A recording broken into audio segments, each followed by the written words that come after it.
여야가 결국 합의를 보지 못한 채 21대 국회 문이 열렸습니다. 서로 그럴듯한 명분을 내세우는데 우리 패널들은 어떻게 생각하는지 궁금하군요. 21대 국회 열자마자 이렇게 서로 으르렁 하는데 더불어민주당, 정의당, 또 국민의당 무소속 참여한 가운데 단독 개원했습니다.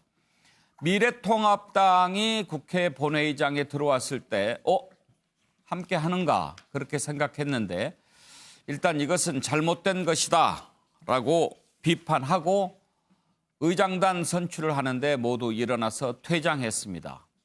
단독 개원 인정할 수 없다고 주호영 원내대표가 얘기했습니다. 그래서 야당 몫의 부의장은 선출하지 못했고 국회의장의 박병석 의원 그리고 여성 부의장 처음으로 헌정사상 선출됐습니다. 오늘 국회 모습 보시죠. 코로나 위기를 극복할 수 있는 황금 같은 시간을 확보한 것입니다. 성원이 되었으므로 제379회 국회 임시회 제1차 본회의를 개의하겠습니다. 의사 일정에 들어가기에 앞서서 의사진행 발언을 듣도록 하겠습니다. 주호영 의원 나오셔서 발언해 주시기 바랍니다. 저희들은 여야 간의 의사일정 합의가 없기 때문에 본회의를 열 수 없는 상황이고 오늘 이 본회의는 적법하지 않다는 점을 말씀드립니다.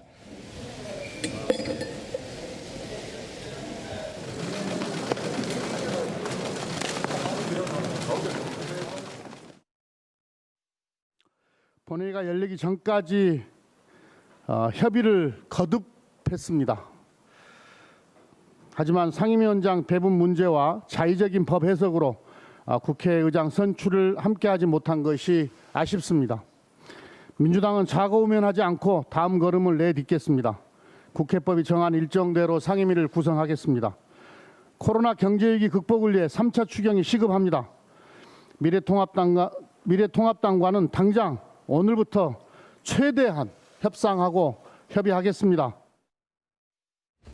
잘 아시는 것처럼 이번 21대 국회가 개원서부터 조금 원활하지 못하게 된 것에 대해서 통합당을 대표하는 사람으로서 매우 송구스럽게 생각을 하는데 우리 국회가 지금까지 개원하는 과정 속에서 여자 합의가 없이 개원을 해본 적이 딱 한 번밖에 그런 적이 없다고 봅니다. 이번에 무슨 갑작스럽게 과거에 관행해서 단죄를 한다는 이런 참 명분을 내세우고 오늘 뭐 이 의장단이 의장이 단독 국회로 선출이 되는 그런 아주 좀 보기가 딱한 그런 광경이 지금 정해져 있습니다. 그렇다고 해서 저희 통합당이 국회를 무조건 뭐 배척하고 그럴 수는 없는 형편이고 여야 협력을 하는 데는 인색하지 않을 거라는 것을 말씀을 드립니다.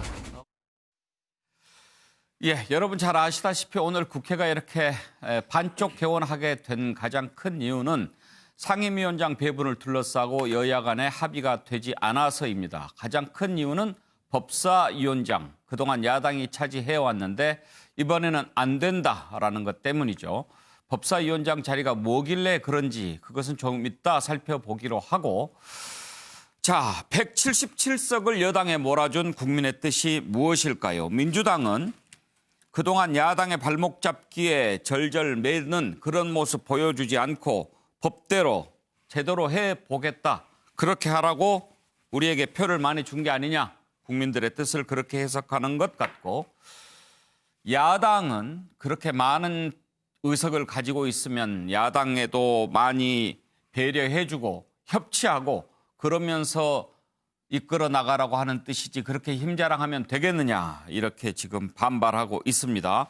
패널들 의견 한번 들어보죠. 차재원 교수. 예. 아무튼 21대 국회 많이 달라질 것 같습니다. 그러게 말입니다.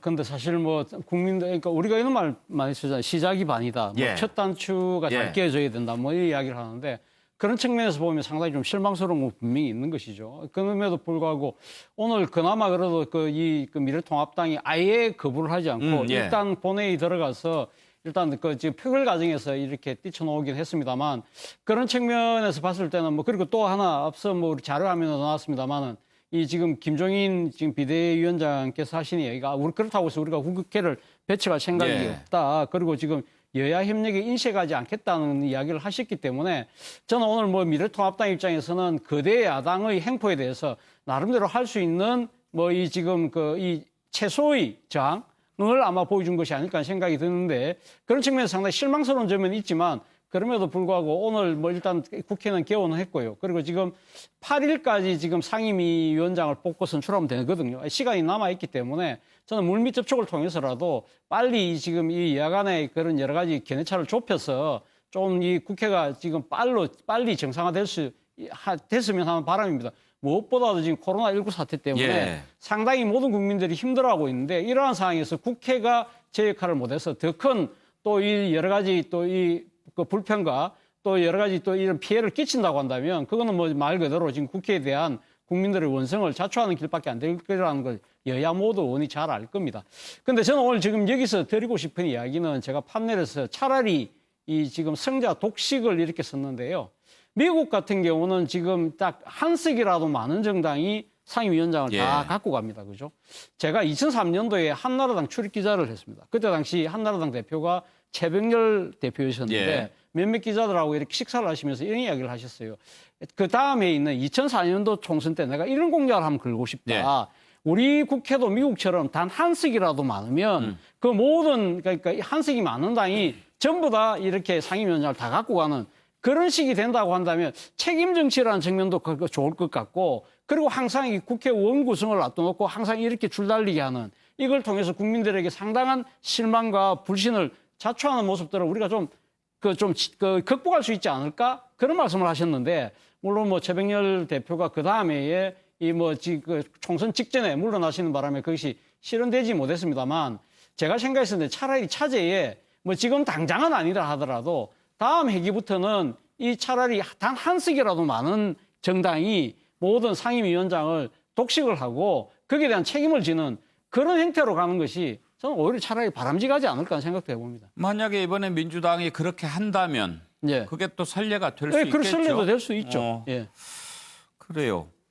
그런데 오늘 미래통합당 그 좀 눈여겨볼 만한 게 저렇게 반대할 것 같으면 아예 안 들어올 텐데 물론 인정하지 않는다고 했지만 그래도 들어와서 일단 본회의가 열리는 것 함께 있다가 의장단 선출할 때 퇴장한 것 그것까지 보면 그래도 처음부터 완전히 인정 안 해. 이건 아닌 것 같아 보이기도 하고요. 96년도에 민주당 계열이죠. 예. 그쪽에서는 뭐 방해까지 했었는데 이번에는 어쨌든 법을 지킨다라는 의미가 좀 있어요. 예. 개원에 참석을 한 이후에 사실 표결전 퇴장한 것은 항의하는 의미도 있고요. 그다음에 의장을 선출하는데 반대표를 던질 수는 없잖아요. 사실 네. 한 분이 나와서 하는데 그래서 그런 여러 가지 의미가 함축돼 있기 때문에 나름 이제 협상의 여지를 두고 최선을 다한 것이다. 저는 적절한 행위였다고 좀 생각합니다. 예. 현근택 부위원장, 민주당에서는 오늘 혹시 미래통합당 의원들이 본회의장에 안 들어오지 않을까 이런 생각들 하지 않았을까요? 그렇죠. 저도 예. 그래서 결석은 아니다라고 썼습니다. 네. 조퇴한 거죠. 네, 예. 출석했다가 이제 일찍 나간 건데 좀 그 부분이 가장 중요한 것 같습니다. 예. 그러니까 20대 같았으면 아마 그 본회의장 앞에서 우리 4+1 할 때 많이 봤죠. 그렇죠. 본회의장 앞에서 예. 기자회견하고 그 국회 계단 앞에 가서 플랜카드 걸고 이렇게 구호 외치고 예. 뭐 그렇게 두루 하는 게 눕기도 하고. 뭐 눕기까지는 아니지만 첫날에 했으면 아마 제가 보기에 딱 예상이 앞에서 기자회견하고 앞에 계단에서 플랜카드 걸어놓고 아마 구호 외치고 이렇게 갔을 텐데 오늘은 들어왔단 말이죠. 예. 이거는 아주 중요한 변화입니다. 그러니까요. 왜냐하면 이거는 아마 국민들이 지금 상황에서 보이콧하거나 이런 거를 용납하지 않을 것이다. 이런 여론을 아마 인식하시는 것 같아요. 그리고 지금 코로나 국면은 어려운 상황이기 때문에 저는 그래서 오히려 협상의 저지는 더 생겼다라고 봅니다. 왜냐하면 지금 이제 어쨌든 국회의장 선출하는 거는 이론이 없어요. 어차피 정해진 거기 때문에 예. 아마 이제 걱정하시는 게 국회의장을 선출하면 상임위원장을 다 마음대로 하지 않겠느냐지만 예. 사실 뭐 저희 당 입장도 그건 아닙니다. 그러니까 어차피 법사위만 남았는데요. 법사위도 사실 체계자구 심사권을 먼저 폐지하면 그다음에 협상의 여지는 더 쉽습니다. 왜냐하면 뭐 상원 역할을 못 하게 되니까 누가 가져도 이제 문제가 생기는 거거든요. 그러니까 하나씩 해결해 나가면 된다. 그리고 미래통합당도 이제 국민들의 좀 여론도 의식하고 또 완전히 말씀처럼 완전히 보이콧한 거 아니기 때문에 뭐 다음 주부터는 아마 이 상임위원장 관련해서 협상이 본격적으로 될 걸로 보고 있습니다. 지금 민주당은 일단 법대로 가자 이런 입장 아니겠습니까? 그렇다고 해서 뭐 18개 상임위를 뭐 다 갖겠다라는 건 아니고요. 이제 법사위가 그래요? 가장 중요한데 예. 법사위도 저는 뭐 아까 좀 말씀드린 것처럼 그 권한을 일단 좀 정리할 필요가 있어요. 그 부분에 정리하는 거. 왜냐하면 지금까지 법사위가 조금 뭐 월권해오는 게 맞기 때문에 법사위 문제는 조금 이따가 생각해 보기로 하고요. 지금 상임위원장 선출은 의장단 선출한 뒤로 사흘 있다가 3일 지금 내내 하게 하게 돼 돼 있잖아요. 있죠. 사흘 이내에. 그러면 야당목 부의장이 선출되지 않은 상태에서 의장단 선출 과정이 다 종료됐다고 볼 수 있을까요? 아니면 종료가 안 됐다고 봐야 될까요? 다 된 건 아니죠. 왜냐하면 부의장 2명이니까. 예. 그다음에 상임위원장 선출하기 위해서는요. 그 상임위 배정을 먼저 해야 됩니다. 원래는 이제 원내대표한테 받게 돼 있는데 이틀 내에 안 주면은 이제 의장이 어찌 보면 강제로 배정을 할 수 있겠지만 그렇게 하기는 또 쉽지 않거든요. 그러니까 이게 상임위 배정은 또 본인들의 희망사항이 있어요. 그러니까 그거 물론 1지망, 2지망, 3지망 나지만 각 당에서 정리해야 되는데 그런 과정을 저는 거칠 걸로 봅니다. 그러니까 아마 저는 뭐 아직도 협상의 여지는 달려 있고 아마 다음 주에는 그 부분이 가장 주요하게 협상이 될 걸로 봅니다. 그러면 윤기찬 부위원장 오늘 야당목 부의장을 선출하지 않음으로써 상임위원장 선출까지 시간을 좀 더 번 의미도 있다고 봐야 할까요? 야당 몫은 지금 사실 뭐 정해져 있는데 정해져 이제 있지만. 불가피한 면이 있었던 예. 거죠. 그 야당 몫이 선출하는데 또 참여하게 되면 여러 가지 또 그 전략상 이런 것 때문에 안 한 건데 어찌됐든 주호영 원내대표 입장에서는 의장이 없는 상태에서 의사 일정을 의원들한테 공지한 것 자체가 이 법에 위반된다라는 의미예요. 예. 국회법 76조에 보면 의장이 의사 일정을 공지하게 돼 있는데 의장이 없는 상태에서 공지했지 않느냐 이런 문제 제기를 하고 있고요. 의장을 뽑아야 의장이 있죠. 그러니까 이제 그런 말을 한 거예요. 그래서 예전에는 합의해가지고 예. 의사 일정을 예전에는 자 임시회 소집 그 요구를 다 여야가 같이 냈거든요. 근데 이번에는 이제 단독으로 냈고 그다음에 이전에 96년도에도 이런 일이 한 번 있었는데 그때는 개헌은 했는데 의장단 선출은 뒤에 합의해서 한 달 뒤에 했어요. 그러니까 지금하고 좀 많이 다르고 해서 많은 관례를 좀 바꿔가고 있는데 저도 그 현근택 부위원장님 말씀처럼 상임위원장 독식은 하지 않겠지만 예. 법사위원장에 대해서는 이제 예결위원장에 대한 말은 지금 안 나오고 있거든요. 네. 그렇다면 그 부분은 주요한 건 아니고 법사위원장에 대해서만큼은 야당의 요구를 들어주는 것이 협치를 내세운 여당의 행보와 또 맞는 그 발맞춤이다 이렇게 생각을 합니다. 예. 오늘 개원에 대한 최경철 의원의 평가 어떠신가요? 어제 저녁에 미래통합당 사람들한테 한번 물어봤어요. 예. 오늘 분명히 파토가 날 건데 그럼 어떻게 할 거냐? 예. 한번 붙을 거냐? 그러니까 이제 우리 붙는 건 안 한다. 이제는 과거처럼 그렇게는 하지 않기 때문에 내일 일단 국회에 들어가서 우리의 주장을 일단 밝히고 나서 의사진행 발언 형식으로. 그래서 오늘 그대로 했죠. 그래서 이제 통합당이 예전처럼 땡땡이는 이제 안 칩니다. 통합당이 하던 식으로 패스트 트랙처럼 땡땡이 치고 싸우고 이렇게는 하지 않습니다. 그럼 통합당이 굉장히 많이 바뀌었습니다. 안 하는 걸까요? 못 하는 걸까요? 네, 뭐 두 부분이 좀 상충되는 예. 부분도 있고 예. 합쳐지는 부분도 있는데 어쨌든 통합당 주호영 원내대표가 되고 나서 광주도 갔고 봉화마을도 갔고 그래서 진심으로 여러 가지 과거의 행태와는 좀 달라 보이도록 행동도 하고 마음속으로도 그렇게 얘기를 합니다. 제가 주호영 원내대표 만나보니까 광주에 대해서도 진솔하게 얘기해야 된다. 지금까지 우리가 엉뚱한 얘기가 너무 많았는데 그것을 근본적으로 변화해야 된다. 그렇게 진심으로 변화하려는 마음들이 있습니다. 그런 마음들이 있는데 국회가 처음부터 이렇게 된 것은 큰형님 여당의 잘못이 매우 크다. 국회는 회의하는 곳인데 같이 회의를 해야지 혼자 회의하면 이게 국회가 아니고 북한의 최고 인민회의밖에 더 됩니까? 그냥 거수기들만 모여있는. 그렇기 때문에 국회가 회의하는 장소로 정상화하기 위해서는 여당의 대승적인 양보가 어느 정도 있어야 한다. 그냥 승자 독식으로 간다면 정말 제가 아까 얘기했던 북한의 노동당이 혼자 있는 그런 최고인민회의밖에 되지 않는다는 거죠. 같이 가는 국회가 되기를 간절히 기원하고 그리고 박병석 국회의장이 뭐 국회 생활을 오래 했기 때문에 이대로 놔두지 않을 겁니다. 일단 의장이 돼서 아마 일요일쯤에 원내대표 두 사람을 모아서 상임위라든가 여러 가지 할 거기 때문에 제가 볼 때는 오늘 오후에 불렀다고 그러지 않나요? 네네. 뭐 일요일 날까지 예. 최종 협상을 아마 할 겁니다. 예. 그래서 아마 결과가 나쁘지는 않을 거라고 봅니다. 예. 아무튼 많이 달라질 것 같습니다. 지금 가장 핵심은 법사위원장 자리를 그동안 관행대로 야당이 가져가야 한다라는 게 미래통합당 주장이고요. 오늘 박병석 국회의장 의장 선출된 뒤로 처음 한 일이 바로 여야 원내대표 한번 보자라고 하는 것이었습니다. 박병석 의장 의회주의자고 온건하고 대화주의자고 차지원 교수 그렇죠? 맞습니다. 뭐 박병석 의장께서 대전 출신이시고요. 그러다 보니까 아무래도 약간의 여야의 통합적인 그러한 모습을 많이 그러니까 지향을 하고 있죠. 뭐 대전 출신이라서 꼭 뭐 여야를 통합하는 건 아닙니다만 이 중구라는 그 지역적 특성이 갖고 있는 그러한 좀 이 통합적인 이 행보를 그동안 많이 해왔었고요. 그리고 상당히 합리적이신 분이에요. 네. 그렇기 때문에 아마 여야의 중재 이런 부분 상당히 잘하실 거라는 생각이 드는데 문제는 지금 이 쟁점이 법사위 아닙니까? 저는 지금 법사위 문제를 놓고 이제는 법사위 문제를 좀 근본적으로 우리가 논의해 볼 때가 됐다는 생각이 듭니다. 지금 법사위의 문제가 되는 게 지금 체계와 자구심 사건인데요. 체계와 자구심 사건을 법사위에 갖고 있는 의회는 아마 대한민국밖에 없을 겁니다.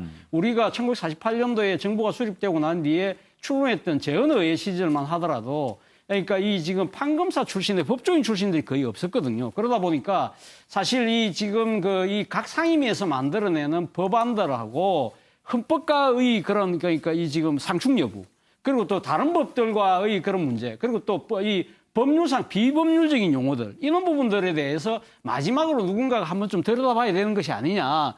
그래서 지금 이 법사위에 이 그런 체계와 자구심 사건이 생긴 것인데 지금은 우리 뭐 패널들 두 분도 지금 법조인이십니다만 지금 의회에도 지금 법조인들이 상당히 많거든요. 그렇다고 한다면 이제는 이 체계와 자구심 사건을 각 상임위에게 줘도 저는 되지 않을까 하는 생각이 듭니다. 각 상임위에서 알아서 판단을 하면 되는 것이죠. 만약에 그것이 정 안 된다고 한다면 이런 식으로 법사위에서 항상 정치적 쟁점이 될 것이 아니라 국회 사무처에 제3의 객관적인 별도의 기구를 둬서 거기서 그러니까 심의를 하는 것도 하나의 방법이지 않을까 하는 생각이 듭니다. 그리고 제가 아울러서 마지막 한마디만 더 보태면요. 지금 이 법사위원장을 야당이 갖고 가는 이 관행이 17대 2004년도부터 생긴 거거든요.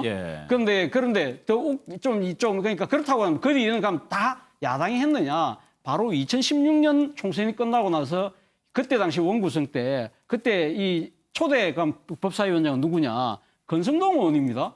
권성동 의원이 그때 여당이었습니다. 그때는 왜 이것이 안 지켜졌을까요? 저는 그런 것들을 본다고 한다면 이것이 완전히 관행 그 자체가 하나의 이게 뭡니까 이 금과 옥조와 같은 그런 규칙은 아니라는 겁니다. 조금 이따 다시 또 한번 또 이야기 드리겠습니다. 저도 조금 뭐 여러 가지 방법이 있을 것 같은데요, 윤기찬 부위원장. 만약에 지금 뭐 아예 국회로 넘기자라는 것도 있지만 체계 자구심 사건을 법사위에서 이렇게 묶여가지고 안 되면 다시 해당 상임위원회로 보내서 해당 상임위원회가 결정하게 하는 방법도 있을 거 아니에요. 이게 해당 상임위원회별로 법안 소위도 다 있어요. 예. 근데 이제 이 쏟는 열정이나 이런 뭐 자원들 이런 부분들이 경험이 좀 부족한 부분도 있는 것이고 또 하나는 이제 법사위의 제도적 측면에서 보면 이게 잘못됐다라고 하시는 분들은 없어요. 법사위가 체계작구 심사나 위헌법률 심사하는 것들이 잘못됐다 얘기 아니고 운영상에 이것들을 다른 목적으로 쓰기 때문에 거기에 대한 비판으로 인해서 제도 자체를 바꾸자는 거거든요. 저는 그것보다는 이미 패스트트랙으로 90일 넘으면 법사위를 또 자동 떠나게 돼 있기 때문에 굳이 이것보다는 운영에 있어서 앞으로 제대로 하자, 합리적으로 하자 이런 어떤 국회에서 의결이 필요한 것 같고 법사위가 중요한 거 야당이 가져야 되는 이유 중에 하나는 법사위가 법사위 소관부처를 보면 이제 법무부, 헌법재판소, 공수처 이런 부분들이 들어간단 말이죠. 그러면 기관 내 또는 정부 내 권력을 견제하는 여러 가지 기관들을 감시하는 역할을 또 법사위 위원장이 하는 것이라서 이 부분은 야당이 일단 하는 것이 맞다고 보고 하나만 제가 바로잡자면 이게 법사위가 야당이 시작한 게 제가 알기로는 97년도부터로 알고 있어요. 왜냐하면 97년. 그때 15대 때 아마 처음에 여당이 높아져 대선 때 15대 대선 때 김대중 대통령이 되시면서 둘 다 이제 야당이 갖게 된 거죠. 그래서 운영위원회만 일단 여당이 갖고 가고 법사위는 그대로 야당이 해라. 이래 그때부터 된 거거든요. 그러니까 이미 그때부터 관행이 됐던 것이라서 상당히 구축된 이런 합리적 관행을 굳이 깰 필요가 있겠느냐 이런 생각이 좀 듭니다. 좀 한 말씀 저도 한번 할 수 없는데요.